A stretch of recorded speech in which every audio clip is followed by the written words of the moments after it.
Hey, do you got big visions for your consulting or coaching business? Chances are you also got some pretty big fear and self doubt. So, on today's Consulting Matters podcast, I'm going to tell you exactly why that is and give you the cure for what to do about it. And welcome to the Consulting Matters podcast. This is the show for purpose driven, transformational consultants and coaches who are ready to own the power of what they do and position themselves for the clients, the impact, the income that they are meant for. I'm your host, Betsy Jordan, and I am both a business mentor and a brand positioning and messaging strategist. You can find out about all the things I do to help my clients turn their vast experience and complex ideas into compelling, client attracting messages and strategies on my website at www.betsyjordan.com. And don't forget, Jordan is with a Y. So let's get into what we're talking about today, which is all about fear and self-doubt.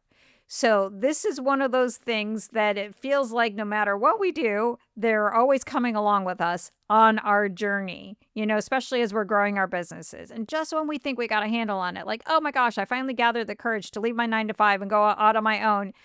There it comes up again, when you decide like it's time to invest in a more professional brand or shift to a new client, land more strategic and transformational engagements, or step into greater thought leadership.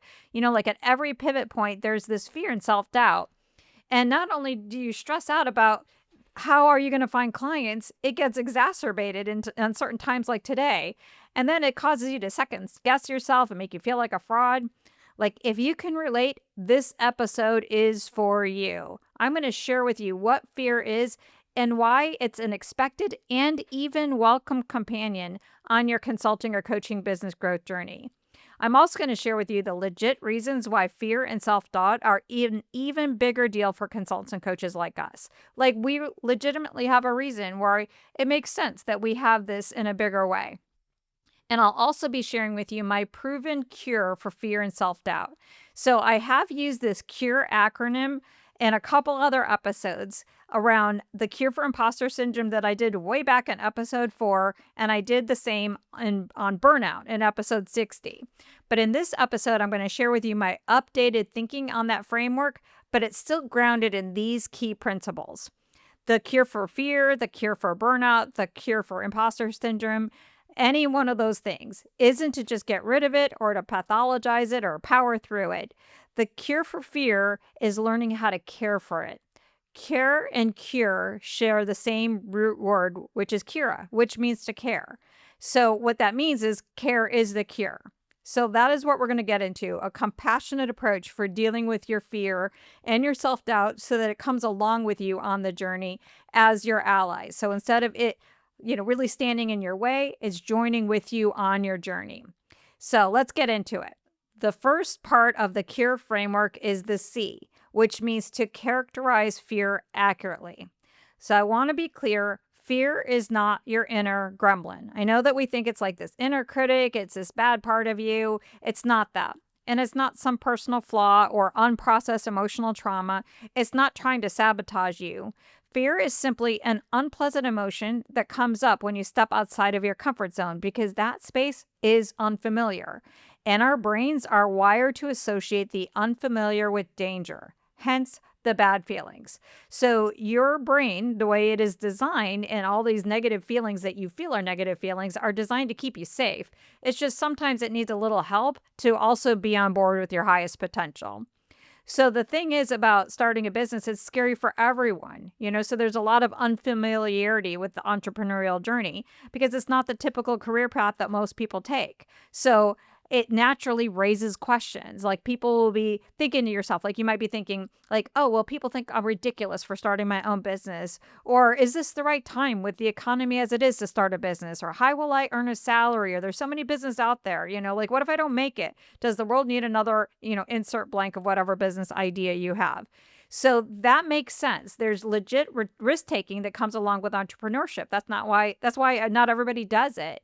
So you're risking your financial security in order to get more control over your business or your career. You're trying to create these trade-offs. So you risk financial security and even your sense of belonging and competence with no guarantee of success in this new venture, but you're doing this for other reasons. Like I want to have the opportunity to control my future. I want to have the opportunity to have control over my creative expression and my creative freedom. All of that comes with business ownership. And so this is like an unknown world, especially if you spent your entire career, in a corporate space. You've been able to climb the ladder and grow your career, and you've been able to see the path, but as you all know, that path is not as secure as we imagine it to be with so many layoffs, but it still feels less secure because it's different. Not it's actually less secure than it is to have a corporate job because, you could just get laid off at any point in time. So you actually get more control of your career, but because it's different than other people, hence the unknown. So fear comes into play just by the idea of starting your own business. So just think for a second if you can relate to any of those thought processes around why starting a business can be scary, and if so, how. But growing a consulting or coaching business can be even scarier for accomplished mid-career professionals turned consulting or coaching business owners because we've got a whole lot more going on. So one of the things that I'm really clear on in my business is I support mid-career professionals, accomplished mid-career professionals who are leaving an established job and starting their own business because there's a unique dynamic of what's going on with people like us versus if we were entrepreneurs as maybe our first career, because there's a difference from that being the first way that you started growing your career after versus like what we go through, which is like we built up a whole lot in our career, in our leadership profession. And so there's a lot more riding on our success because we have a lot more invested in our professional reputation in a certain way. And you have a lot more people depending on you financially, and your achievement orientation, your sense of responsibility doesn't want to let anybody down. So it becomes a bigger deal when you are growing a consulting or coaching business in that circumstance. The other reason why growing a consulting or coaching business can be even scarier for mid-career people is the learning curve is steep. I think this is one of those things that people get blindsided by all the time, is that we just think, oh, okay, well, I know how to land work, and land a job. And we don't realize that we're not landing another job. We're not landing anything. We're building a business. And there's a big difference between moving from employee to business owner, where I'm not landing gigs after gigs. That's not sustainable. We need to find a way to build a business where we're able to consistently attract clients. It's a very different situation, and it shifts your relationship to money and how you make it. And then there's this other thing that's going on that makes this learning curve so steep. It's one thing to lead and be able to create results from your positional authority versus becoming a consultant or coach, which you are getting results purely from influence and relationships. So the learning curve is steep because these two transitions are going on at the same time. Another reason why fear and self-doubt can be overwhelming is consulting and coaching by nature is a very vulnerable business model. So the roles that we have are often unclear and misunderstood in the market. And unlike professional services like accountants and legal firms, clients don't have to use consultants or coaches like us. We're optional. And the big one, as consultants and coaches, like we're the product, we're the service, we're the brand, so it can feel like there's nowhere to hide. So that's another reason. Another reason why the fear and self-doubt can be bigger for consultants and coaches like us is because of how our previous professional identity is well rewarded. What you did in your career that created the success you enjoyed to date maybe isn't what you want to do in the future, but it's what you did before and it became your identity. This was why when I was pivoting my business from consulting to what I do now as a brand messaging and positioning strategist was so much harder than leaving Disney, where I was an internal OD consultant, and then starting my business where I continue to be an OD consultant, is my identity didn't really shift. It was just the location. I wasn't working at Disney anymore. I was a business owner. But when I was pivoting from consulting to what I do now, it was like, oh my gosh, who in the world am I? Because I got so fused in my identity that it's not that consulting was what I did. It was what I was. It was who I was.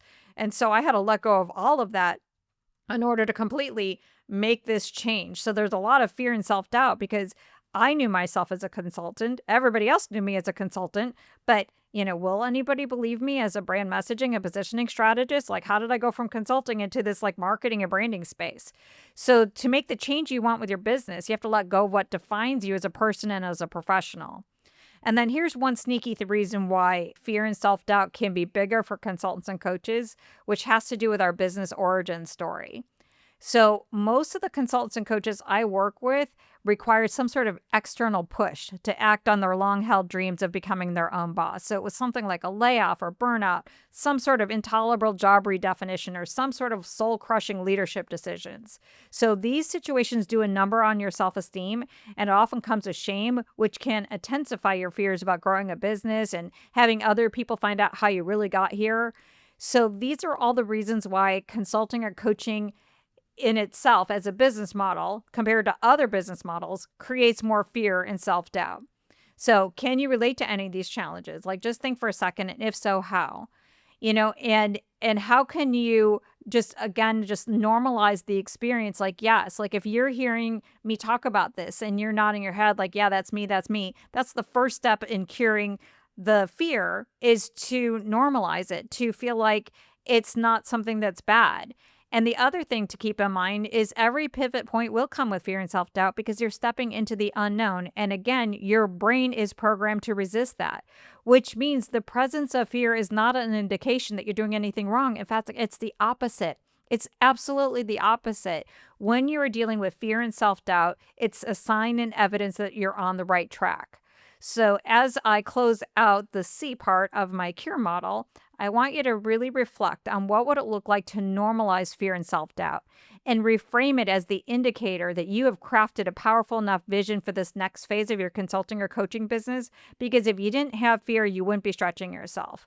So all the fears you have, normal, healthy, good, it's because you're stepping into something bigger, stepping into the unknown. Your brain doesn't like it, and your brain is alerting you to something that it needs you to take care of, a need that's underneath it. So you just need to manage that fear. But the first way that you are going to be able to manage it is you have to find a way to embrace it as this is a sign and something good. All right, so now we got the C down. Let's now move to the U, which is understand when and how fear takes you out of learning. So it's going to be really hard for you to move through fear and bring that fear along with you as the allies into your greater success, is if you don't even notice when fear and self-doubt are really hijacking your progress. So there may be times where you notice like, oh yeah, I got some fear, I've got some self-doubt, like, okay, I have it and I can keep moving. And then there's other times when it just stops you in your tracks and it puts you in that spin cycle. Those are the moments where your fear and self-doubt can take a life of its own. I'm sure you're nodding your head because I know many times where I had fear and self-doubt take a life of their own, but they hide behind other behaviors that are designed to protect you from the full body emotional experience of those fears and self-doubt. So this is called resistance, and it can look like reasonable behavior versus what it actually is doing, which is taking you out of learning and growth and putting you into protection. So here's some sneaky ways that fear and self-doubt can hide and how it can take you out of learning that I see all the time when I'm working with my clients. So one of the big things, especially for us consultants and coaches, we are all guilty of this, is we have an obsession with our methodology and our philosophy behind what we do. Like we almost become this hammer looking for nails. Like we have this unique methodology, and anybody who wants this methodology is our client, and that's all we do. We get overly focused. And what's really going on is that we're hiding, like we want to, because in our past life, we were able to hide behind our companies, like we were, or our role or our responsibility. So we're looking for something else. So sometimes we hide behind our methodology rather than coming beyond it. And maybe we offer a methodology when it comes to landing work, but we hide behind it is the fear. Like, I hope you're seeing the difference. Like, of course you have a methodology, you have a philosophy. There's a place for it, and there's a time where you're going to invite clients into that. But when you are pushing that as a forefront, especially when it comes to your messaging and what you do and trying to get known for that, that's when you're hiding, and that's when it keeps you out of learning. Or another big one is a flight into health. So I see this all the time where I have somebody who gets on an intro call with me, and they're going to be like, oh my God, there's so many things I need to do. I want to stabilize my pipeline, or I want to start my business. And they get all excited about it. But when it comes to really taking action on it, all of a sudden it's like, I'm doing really well right now. I don't really hate my job. I know I said like last meeting that I hate my job, but I want to start my own business, but it's fine. It's good. Or you know what? I really am doing fine with the number of clients I have, or like, the clients I have, they're good enough. And all of a sudden there's a flight into health. So it seems like it's reasonable. Like, okay, you're in a healthy state, but there's a difference between when you're legitimately observing yourself as healthy or your business being healthy versus like a protection strategy, keeping you behind the fear, not dealing with the fear. Another biggie is like, I'm so confused. This happens all the time when I'm working through my brand positioning and messaging is like, I'll ask a question that on the surface seems pretty straightforward and simple, but it's like, oh, I'm so confused. And I'll explain it again. And now it's like they're confused again. Like that's a way of staying out of learning and into protection because the confusion is keeping you from acting. Or another big one is like, oh, I just need to get this certification, or I need to get this other certification, or I need to get this other certification. Or another sneaky way is like we just say, oh, marketing and sales, it's just not my thing. I want a predictable client pipeline, and I want people like just coming my way. I want these clients on repeat, but marketing and sales just aren't my thing. That's another way that we resist. Or this whole idea like I can help everyone. There's tons of other ways. The bottom line around resistance, it's a mass expression of loss of control, vulnerability. It's not that if you feel it and you say it, that is not in resistance. Like that's not what we're dealing with. It's when you're masking it and when it's showing up these other sneaky ways. That's when you really need to be more aware of it because that's going to be what hijacks your results. That's going to be what keeps your progress from moving forward. So the first step that you need to be aware of around this part of the process is to be clear on what's your go-to protection. And how can you become more aware of it so you can consciously choose to stay in learning? The more that you have clarity on like, oh yeah, this is the way that I protect myself, the better off you'll be and you'll know how to handle it when it comes up. Which now takes us to the next part of the acronym, which is the R, which is to respond with compassion to the needs your fears are alerting you to. So behind your fear, behind your self-doubt, is a concern about your business vision and if in this new world that you are trying to achieve, your normal human needs will be met. That's all it is, and it's alerting you to something. So if you want the fear to dissipate, it's simple. Don't minimize your fears and self-doubt with mindset hacks that will absolutely make them worse. Instead, meet the needs behind the fears based on the type of fear and self-doubt that you're experiencing. So let me explain what I mean by this. So if you have fears about money fears are alerting you to your human need for financial security, and it centers on if your business venture will earn you enough income to support yourself and the people who are counting on you. This is a natural and normal question, that your fear is asking you to answer for it. It's not just the natural questions around how you'll generate revenue, but more on the fears that you won't be able to, and you're going to burn through your savings and wind up in the poorhouse.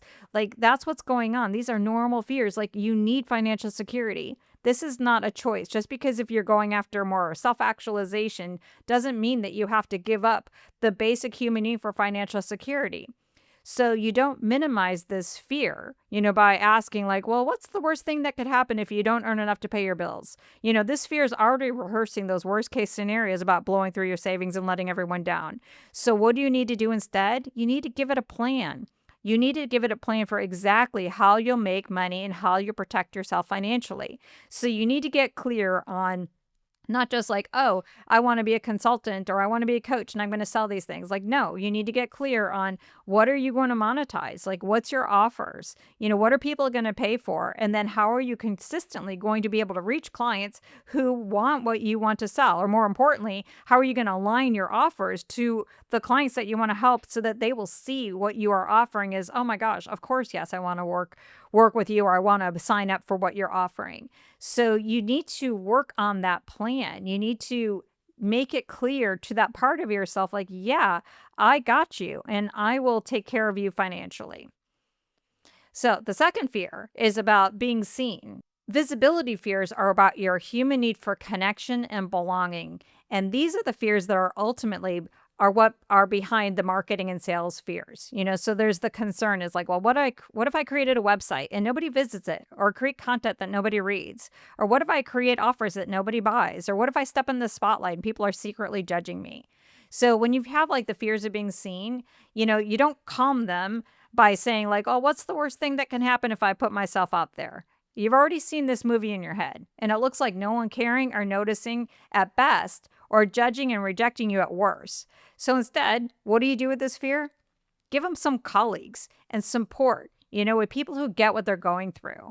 Help them craft strategies to make an authentic connection with clients you work with that don't make you feel exposed and uncomfortable. One of the best things that I've done this past year or so is I started my Impact and Income Accelerator. So it started with an 8-week group program and it's turned into this mastermind. And it's been amazing watching my clients like step into this new level of confidence in their proposal. So one of my clients just posted in the group like this amazing proposal with all of this ROI language in their offers. It's really powerful. And this was the second one in a week where one of the clients posted in the group. And the whole reason why it's so powerful is these results are getting better because there's other people cheering them on. As soon as this client posted her draft, she got, 5 people saying, awesome, awesome, awesome within a couple minutes. That kind of energy really brings you forward. And the other thing that's really challenging about us consultants and coaches is that a lot of times we work on our own. We are working from home. We don't have a team. We lost all those colleagues we had when we were in corporate. We might join a networking group, but we only see them from time to time. And it's really important to be able to have connection with people who are going through what you're going through. So that's how you address the fears about being seen. You work with other people who are pushing themselves to be seen as well. But the other thing that I believe is really powerful as it relates to the brand messaging that I do with my clients is that when you get really centered on who you want to help, that really matters, is that you're not trying to attract everybody. You're not just trying to stand out in general in the market. You're trying to stand out to the clients that you're really driven and motivated to help. And that also helps the fear of being seen. Okay, next fear, failure. Failure is a difficult fear, but that's really connected to your human need for confidence and self-esteem. And it's about whether or not you can make your business a success and sustain it over time, or you have to go get a job and be humiliated. Like I remember when I first started my consulting business, I was in this place where I had left Disney and I was trying to figure out like, do I want to go all in? And it's like, no, I don't want to go back to corporate. And it wasn't necessarily just for the humiliation. It was because like I wanted to have control over my time and be there for my kids. And that became a mantra. So you need to have a reason for why you want to make your business a success, but there's other reasons that you just want to have be a success because you're a high performer and you have a need for competence and self-esteem. So if you have that fear, especially when you're investing your time, your money, your reputation into something that might fall apart or you have to walk it back publicly in full view of your network, that might make you feel a lot of fear. So don't make this fear worse by asking like, well, what's the worst thing that could happen if I fail? Your brain could already imagine that. So after you spend a lot of money and time, it leads to nothing. You're forced to go back and get a job, so that's like really stressful. So what do you do instead is you invest in the right support who can give you the strategies, the skills, the tools you need to maximize your chance for success and minimize expensive trial and error. Think about it. This is what you are saving your clients from. Your clients are in a similar place where you are, where they're stepping into new levels of success and they don't have the confidence and self-esteem that they may say. They may not look like they're struggling with that, but anytime you're moving to a new level, like if you picture, let's say a leader who's in a startup and now all of a sudden they're executive of a growing company, they're going to have all of those same feelings that you might be having. And so at some point, you're going to be trying to convince that particular leader to invest in you because you're going to help them accelerate their growth. You need to do the same thing for yourself. You need to invest in the strategy, skills, and tools that you don't have to maximize your chance for success and minimize that there's any potential of you failing. All right, so the last fear category is a little bit of fear, or it's just, that self-doubt. It's the imposter syndrome.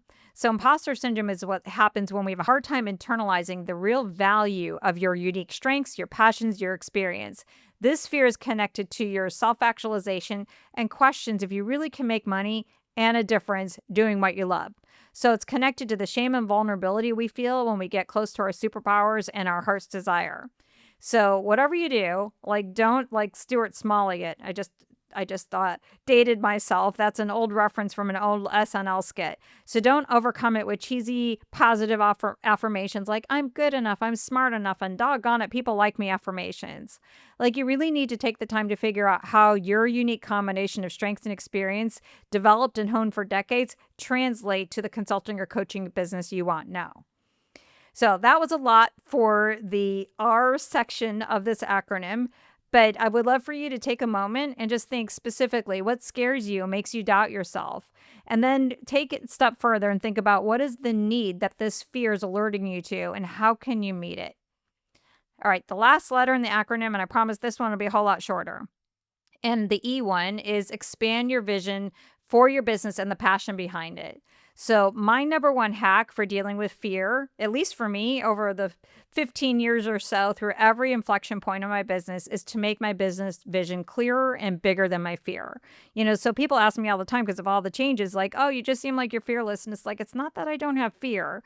It's just what I fear is different or it's bigger. Like, I'm not as afraid of making the swing. I'm afraid of not making the swing. Or I'm more afraid of like not moving towards this vision. So I make the vision bigger. So the real antidote to the fear of the unknown that you're walking into is clarity. Clarity is the antidote to the fear of the unknown. So if you're not clear on what you do, you're going to wind up in the spin cycle around the fear because you're not going to have that replacement. That's the antidote. So you need to get clarity and confidence. Those are not nice to haves. Those are not like the feel good things like, oh, when I get more time and more money, I'll work on clarity and confidence in what I do. It's like, no, you're not going to be able to get as much money and not as many opportunities if you're not clear and confident in what you do. So when your vision gets bigger, your fears not only get smaller, they become almost irrelevant. So that's the C.U.R.E acronym. Let me just reground ourselves on what fear is. And fear is a natural companion on the journey towards greater success and impact as a consultant or coach or business owner for two reasons. Every inflection point requires you to step out of your comfort zone, and consulting or coaching are uniquely challenging and vulnerable businesses to build that exacerbate the normal entrepreneurial fears. So if you walk away from anything in this podcast episode, I just want you to normalize any experience you have around fear. And if you're experiencing it more than maybe other entrepreneurs, I just want you to normalize it and feel like, you know what, it's fine. It's a good positive thing, and I'm normal and I'm healthy. And this goes to my second recap on the episode, really getting into the C.U.R.E framework, which is at the heart to not pathologize your fear or power through it, but to cure it with care. You need to care about it. That's the whole point of this whole cure, is it's grounded in care. So you want to characterize your fear accurately. It's not your gremlin. It's just alerting you to some needs that you need to make sure you have met as you step into this new stage of what you're doing with your consulting or coaching business. You also need to understand when and how it takes you out of learning. So if you're not savvy about that, you won't be able to cure it. You have to be able to be conscious of like, oh yeah, these are the fears, but this is when I'm protecting myself so that you can stay in learning. Then you can respond with compassion to the needs your fears are alerting you to. But the big hack is to expand your vision for your business and the passion behind it. And then this is the last point that I'm going to make as it relates to the content, which I didn't really get into a lot. I kind of touched on it, but I want to bring this point home here, is how you deal or not deal with fear ultimately determines the level of success and impact you'll be able to achieve as it relates to yourself as a business owner and as it relates to a consultant or coach who is helping other people step into something new in their lives, their careers, their businesses, and or organizations. What you learn about managing your own fear and self-doubt will convert into the actual insight, like the exclusive insight that you'll need to help your clients who are experiencing the same types of fear and self-doubt you are. You will pay it forward. It will help seed your thought leadership. It will help expand your impact because you will be able to compassionately connect with your fear and the same things that your clients are feeling like. And you'll also be able to manage it because you manage it in yourself. So now let's talk about your next steps. Here's what I would love for you to do now. Rate yourself on a scale of 1 to 5, where 5 is I'm all in on my business vision and what I want to create for my career, my life with my consulting or coaching business. Or 1 is like, I got a plan B, I got a plan C. And think about how committed are you to your business vision. So 5 is all in. 1 is I have a plan B, C, or what have you. Whichever one you might think. So where are you on that scale? If you're anything less than a 4.5 or a 5, what fears are holding you back? And then decide what actions you need to take to convince your fears that you get them and that you are listening to the needs that they are alerting you to. You got them, and you're not going to let those needs go unmet as you pursue the achievement of your business vision.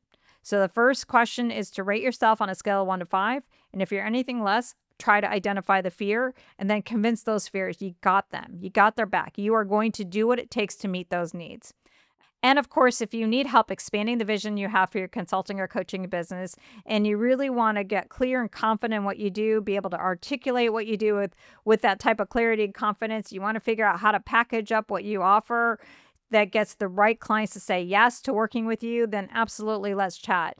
This is truly the best way to turn those fears into allies on your journey towards greater success and impact as a consultant, coach, and business owner. So head on over to my website, again, betsejordan.com, learn more about my VIP brand positioning and messaging programs, or better yet, hit the big button at the top of my website and book a free call with me. So that is it for today's episode. If you enjoyed this episode, please be sure to hit subscribe wherever you're tuning in. Pass it on to your colleagues and friends. I'd love it if you could take a minute to rate and review it on Apple Podcasts. It will definitely help more people find the show, and I totally appreciate it. And until next time, thanks so much for listening.